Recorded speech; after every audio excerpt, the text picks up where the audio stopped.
Today we talk about high-level mosaic embryos, the ugly sister to low-level mosaic embryos. I'm Dr. Mark Amols, and this is Taco About Fertility Tuesday.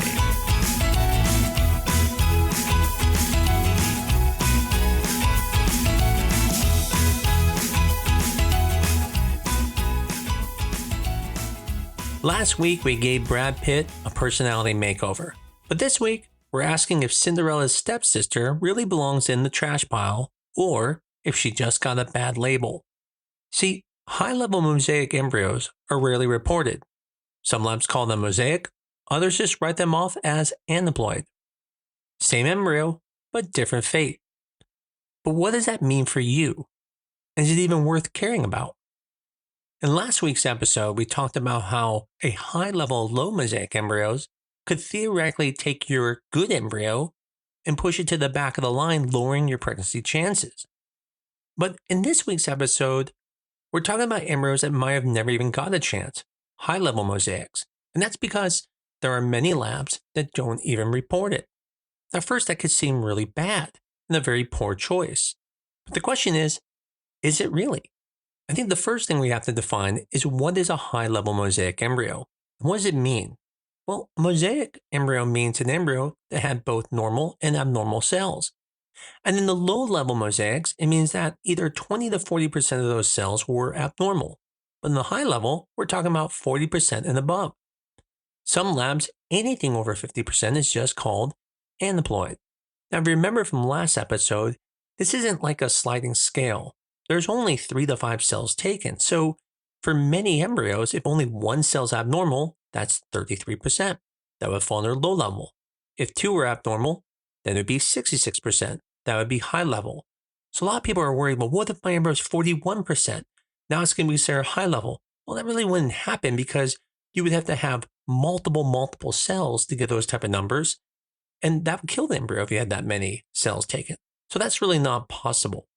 Now the question is, why would they just call it aneuploid? Well, because statistically, most of those embryos won't implant. They won't make a baby. And the desire to protect patients from the false hope is real. But here's the twist. Some of them do work. Not often, but sometimes. So if we look at the data, what we find is that when you look at high-level mosaic embryos, the pregnancy chance being to a live birth is around 15 up to around the 20 percentile. Now, age plays a part in this. As people get more mature, especially around 42, we find that the pregnancy rate even goes lower. Additionally, a recent study even showed that when you looked at the embryos, such as high-level mosaics, most of those embryos had what are called meiotic disorders. Those are disorders that happen during the time when the egg is developing, not later like mitotic disorders. But this means that there was still about 40 to 45% that were labeled as high-level mosaics that did not have meiotic disorders, which means they had the potential for leading to a live birth. Now, the problem is you hear, well, wow, almost 50% came back without mitotic disorders. But then you have to go back and remember, wait a second, what's my chances of even having a mosaic embryo? And then of that mosaic embryo, what's my chances of having a high-level mosaic embryo? Well, using a 2023 analysis of over 86,000 embryos out of 21,345 IVF cycles, they found about 15.8% of tested blastocysts came back mosaic. And of those, they found that if you were under 35, 8.5% of those were high-level mosaic, whereas when you got to age 42 and above, it was 5.5% of high-level mosaics. So the point is, when you're younger, you have a higher chance of having high-level mosaics, and when you're older, it's a lower chance. Well, what does that mean? Well, let's break it down a little further. In that same study from Armstrong in 2023, if you take that group that was under 35, you would essentially need about 12 embryos to get one high-level mosaic, and that's if obviously that company told about high-level mosaics. If you were over 42, it would take 18 embryos just to get one high-level mosaic embryo. Again, I'm not saying that high-level mosaic embryo will lead to a pregnancy, just to get one. And then the chances of having a live birth with that is only about 15%. If you go all the way up to age 44 and above, now only around 4.5% of the embryos end up being high-level mosaic, and now it takes at least 22 embryos to even just get one embryo to come back with a high-level mosaic labeling. But the real question comes from the live birth rate.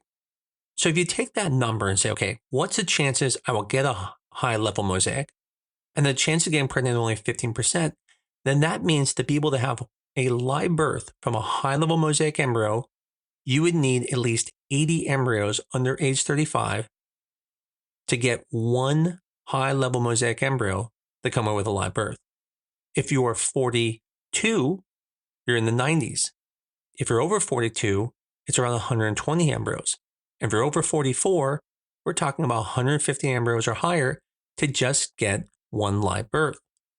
Now, don't get me wrong. A chance is a chance. And I completely understand the idea of, well, I don't want to trade that off and not get an embryo that could potentially lead to a live birth. But when we think about how many embryos do women get over 42? Well, let's say you even get 5 or 6. You would have to undergo 20 IVF cycles to not miss the chance of missing that high-level mosaic embryo that would have got you pregnant. The point is, it's not that there isn't a chance, it's just it's not as high as people make it sound. So when I see patients who are afraid to use a lab because they don't report high-level mosaics, it's important to understand that the actual chances of you getting a high-level mosaic that would actually lead to a live birth is pretty small. So this is important. You are correct. If you are using a lab that technically does not give high-level mosaic labeling and calls them aneuploid, theoretically, yes, you could potentially discard an embryo called aneuploid when in reality it's a high-level mosaic, and that high mosaic could have led to a live birth. Again, under 35, it would take around 80 embryos, or 42 or above, it could be anywhere from 90 to 150 embryos. And this is where the trade-off really comes in. When you are younger, you do not have to do genetic testing because most of your embryos are genetically normal. But when you get older, there's a problem. After age 40, most of your embryos are abnormal. And so the question then goes, if you don't do testing, you might have to do multiple IVF cycles just to potentially have that embryo that can lead to a live birth. We're not even talking mosaic here. We're just saying a euploid normal embryo. At age 42, it takes about 8 embryos to get one genetically normal. So by not doing PGT testing when you are older, you essentially don't know when to stop. You kind of just keep spinning your wheels, hoping that, hey, you get enough embryos that eventually a good one's in there. But there's a trade-off. Now you do genetic testing. Well, then the question is, do you have them label the embryo or not for high-level mosaics? Well, let's say you get a high-level mosaic. Would you stop? Well, no. You're going to keep going because you want a euploid embryo because you know the chances of that high-level mosaic even leading to a pregnancy is extremely small. But you can make the argument, but if I get that and I have nothing else, I can transfer that one. And the answer is correct. And yes, the chances are it may not work, but at least you have that chance. But then on the other hand, you could say, well, there's always a chance that the embryos themselves called aneuploid could be wrong. Nothing's perfect. So maybe I want to transfer my abnormal embryos. And so you could go down the path of saying, hey, I'm going to do testing. I'll call all the high-level mosaics abnormal because I know the chances of one of them being an embryo that's going to lead to a live birth is low. But in the end, I'll plan on transferring all my abnormal embryos. And then it won't matter because if it's in there, it will work. Now, the downside of this is there are not many clinics that will transfer high-level mosaic embryos or even aneuploid embryos. Luckily for my patients, there is a clinic nearby that does do that. And so the point is, I greatly appreciate this conundrum. But I think it's important to understand you are not really taking a risk by using a clinic that uses a lab that doesn't report high-level mosaics, especially if you're someone who is in their 40s or above, because I have personally only seen one patient ever in my career that has had 90 or more embryos. And so Although there is a chance, that chance is very low. And so I don't want you to feel like you're taking a trade-off by using one lab over another. Sure, if they report it, that's great. But as I said, even if you get that embryo, you're going to still keep trying to get the euploid. And then eventually when you stop, you say, okay, I'm finally going to transfer that high-level mosaic, and I pray that it works for you. But I also don't want you to feel like you have to think you are taking a lesser path by using a lab that doesn't report it. Because in the end, the reason they don't report it is to prevent false hope. Because when you look at the numbers, it seems like, well, only 7 women have to fail for 1 woman to have success. And that's true, because at a 15% live birth rate for about every 8 transfers, 1 will end up in a live birth with high-level mosaics. But then you have to remember the number needed to get to that high-level mosaic that would be normal. And that's approximately 720 embryos. And I get it. When you have infertility, any hope is hope. My goal is not to tell you you shouldn't go to a lab that has labeling for high-level mosaics. I just want you to understand that it's really not making a choice of good or bad. And then if you are really concerned about this, don't discard your abnormal embryos. Then you can find a clinic that allows you to transfer them, and you can at least transfer those. In the end, you're not choosing right versus wrong. You're choosing which risk you are more comfortable with. Not knowing what you have, or knowing but having to face the odds. Testing may not change the biology, but it can change the strategy on how you do things. And in IVF, strategy matters. As you've heard in these discussions, too many low-level mosaics, and now you're picking the wrong embryo. That's the best.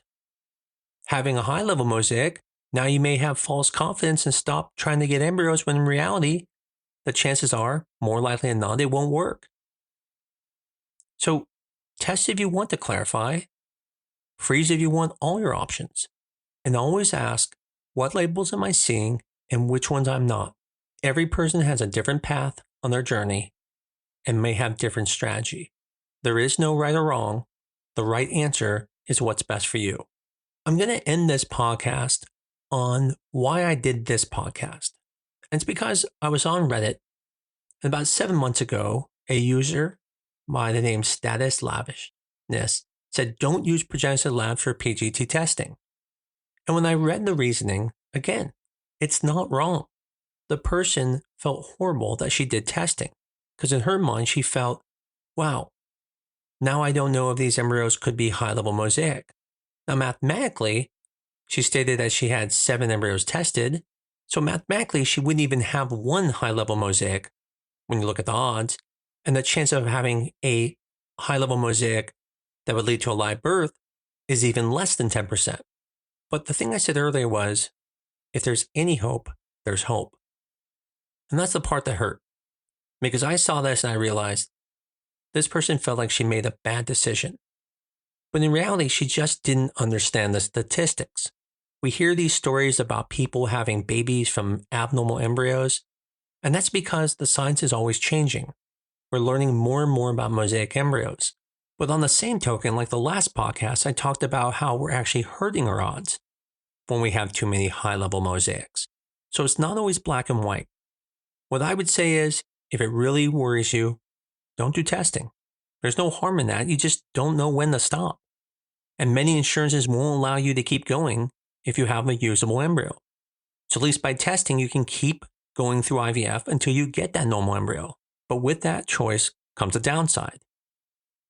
If you get that mosaic embryo, that's high-level mosaic, do you stop? Because statistically speaking, it may not work. On the same token, if you have a lab that doesn't report it, what do you do with those abnormal embryos? Do you hope that maybe there's a high-level mosaic in them? Well, statistically, we talked about what the chances of that are. Use that data to help make choices. Hopefully this episode was helpful for you. Maybe you have someone who's going through this, or you're going through this. Maybe you've always wondered, did one of my embryos end up being high-level mosaic? And because that clinic doesn't report high-level mosaic, I threw away an embryo that would have led to a live birth? Hopefully these statistics helped you understand it a little bit better. My goal is not to demonize any clinic that's using certain labs, and it's also not to promote any clinic. that's using certain labs. I just wanted you to be informed. If you find these podcasts helpful, please tell your friends about them. Give us a 5-star review on your favorite medium, but most of all, keep coming back. I look forward to talking to you again next week on Taco About Fertility Tuesday.